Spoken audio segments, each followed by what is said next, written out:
দেশের মানুষকে ভারত গুলি করে হত্যা করবে আর আমরা তাদের পা চাটবো, এটা হতে পারে না। এই দেশের মানুষ এটা হতে দিবে না।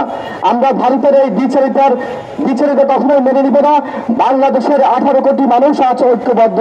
ভারতের এই ধরনের সীমান্তের অত্যাচারের বিরুদ্ধে আমরা কথা বলবো। আমরা আজকে জাগ্রত বাংলাদেশ ঐক্যবদ্ধভাবে আপনাদের সাথে নিবেদন করছি, আসুন আমরা ঐক্যবদ্ধ হই। ভারতের এই ধরনের ভাতৃপ্রতিম আমাদের দেশের সাথে এই ধরনের দ্বিচারিতা মনোভাব আমরা নেককারজনকভাবে আমরা প্রতিবাদ জানাই। জয় হোক জনতার, জয় হোক বাংলা।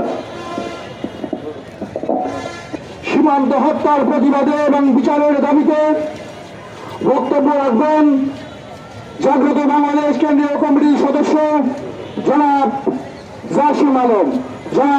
জাসিম আলম।